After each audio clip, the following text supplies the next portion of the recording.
All right. Hello, this is October 13th, 2019.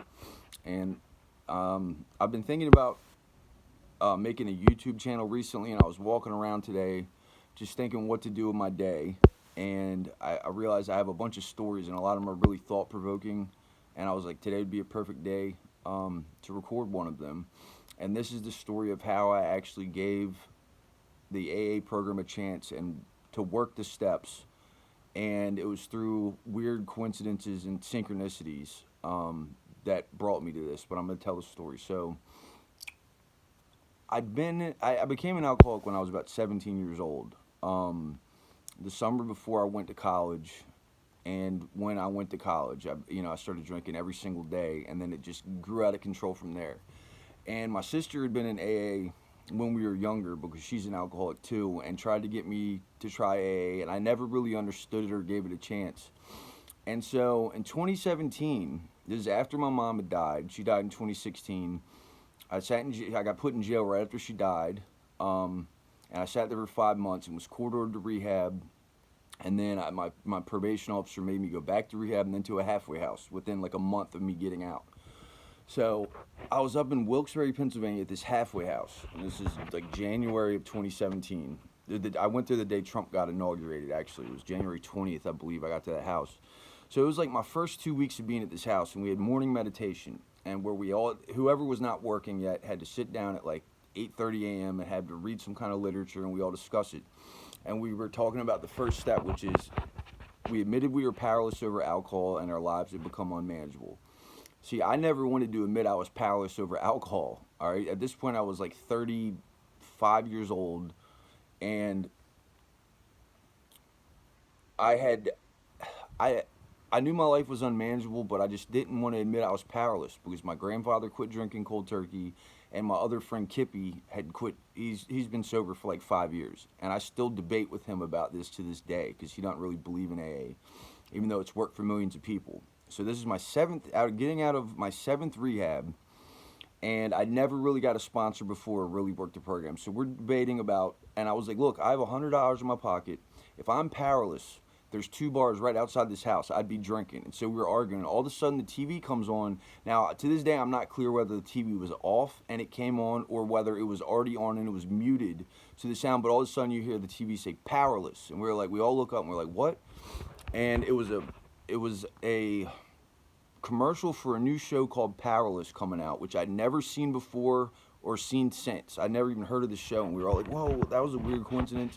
And I did think it was a weird coincidence, but it wasn't enough for me just to say, hey, I'm powerless. But I did take note of it. And later that night, we were watching a movie with Liam Neeson, and I think it's called Walk Amongst the Tombstones. And in this scene, it's at nighttime, they're having a shootout in the cemetery, and all of a sudden you hear a woman's voice say, we admitted we were powerless over alcohol and our lives had become unmanageable. 2, we came to believe that a power greater than ourselves could restore us to sanity. And I was like, what? And because the scene had nothing to do with AA, but it was moving into a scene. So within like a minute, it shifted to a scene of AA. So it was like dubbing in, but it was enough to catch my attention. So I was like, okay, God, universe, I'll admit I'm powerless over alcohol. So I got a sponsor. I admitted I was powerless, and I made progress. I started working the steps. And I actually stayed sober for, I think, like 6 months that time before I relapsed. But still, that was the first time I actually tried to work the program and gave it a chance. And it was because of those two coincidences in that same day in late January, early February 2017. Now, I got a warrant put out for my arrest in 2017 because my probation officer did not want me to go see my grandmother who was dying. And I did anyways. And I did. I'm glad I did. I spent 3 days with her. And I dealt with the funeral and stuff. But I had turned myself into jail in September 2018 because of that warrant that I had for a year and a half. So I sat in jail for 4.5 months, was sentenced to rehab again. And when I was in rehab, we were all eating in the cafeteria, and I had about 5 people at the table with me and told them the story of those two coincidences. So after dinner, we go back, someone picked out a movie to watch, and it happened to be the movie I just mentioned. Now, the person that picked that movie out was not at the dinner table with us. They weren't sitting next to us, so it was just a coincidence. So I was like, yeah, that's the movie I was just telling y'all about. Now, I didn't watch it because I'd already seen it, but some of those guys later were like, that was so weird, man. I saw the part where, the girl's voice started saying the AA step. So that was the second time. Now, After I got out of that rehab, I was in a recovery house in Lansdale, Pennsylvania this year. I was there for about 4 months, so this must have been May of 2019. And I was really stressed. I was like overloaded. I was working this job, traveling a lot. All these rules I had to do at the house. I had to go to outpatient.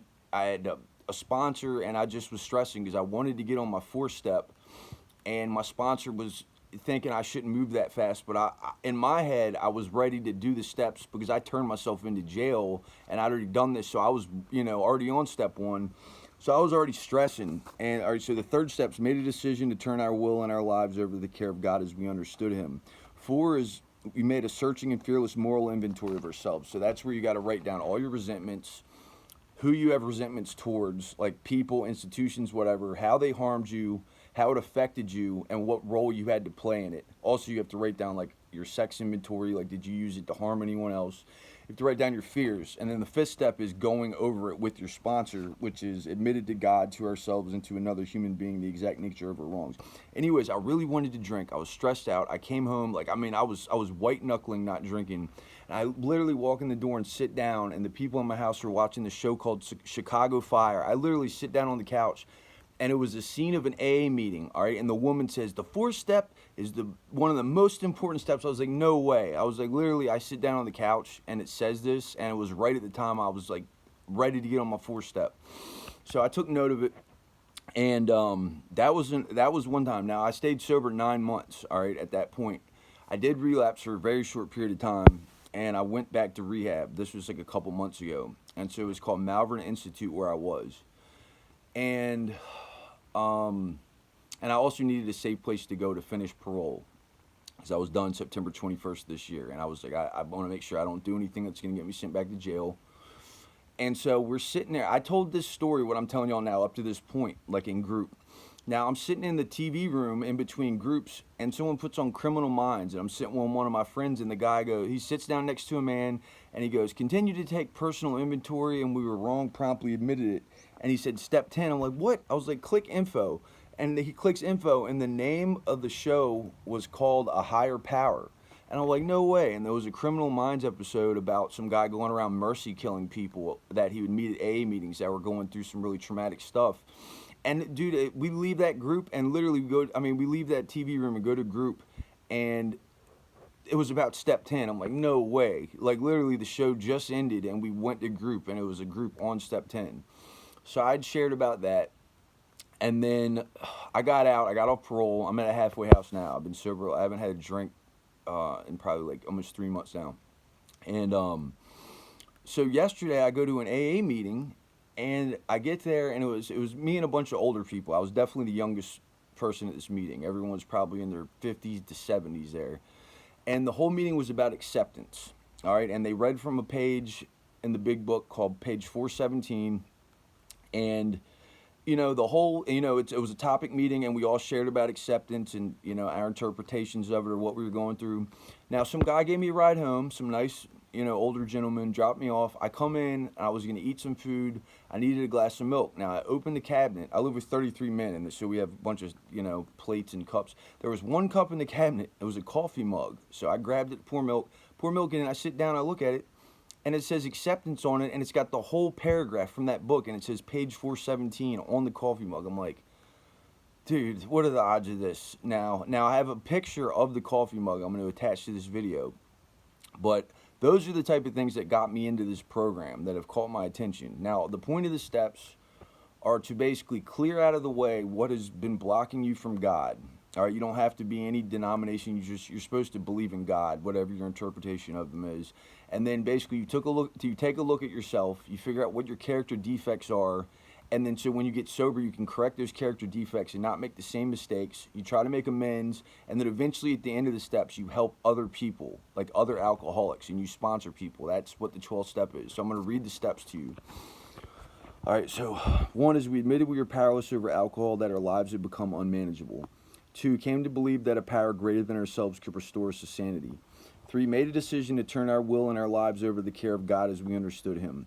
4, made a searching and fearless moral inventory of ourselves. 5, admitted to God, to ourselves, and to another human being the exact nature of our wrongs.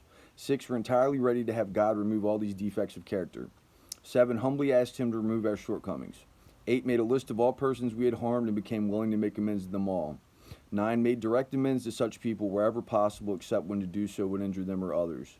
10 continued to take personal inventory when we were wrong, promptly admitted it. 11 sought through prayer and meditation to improve our conscious contact with God as we understood Him, praying only for knowledge of His will for us and the power to carry that out. 12, having had a spiritual awakening as the result of these steps, we tried to carry this message to alcoholics and to practice these principles in all our affairs. All right, so I've been off parole for 3 weeks now. I'm still sober. I haven't had a drink, and I'm at this halfway house because my insurance pays for it.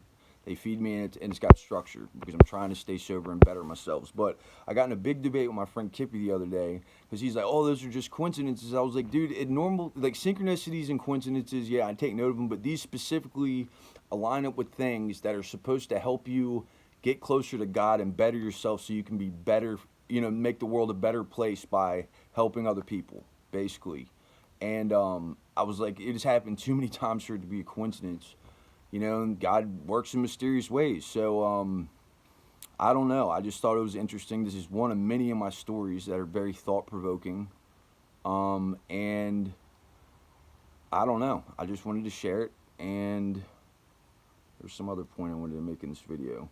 I'm going to start a YouTube page and compile a lot of these stories I have, and hopefully something goes there from it, because I got a lot of good stories. But I've met a lot of people this year between jail, rehab, and AA. I've met thousands of people, and I'm glad to have met a lot of y'all. I've met a lot of really good people, and a lot of people that are trying to better themselves, or people that have had long-term sobriety. I'm not even from this area, and I run into people left and right.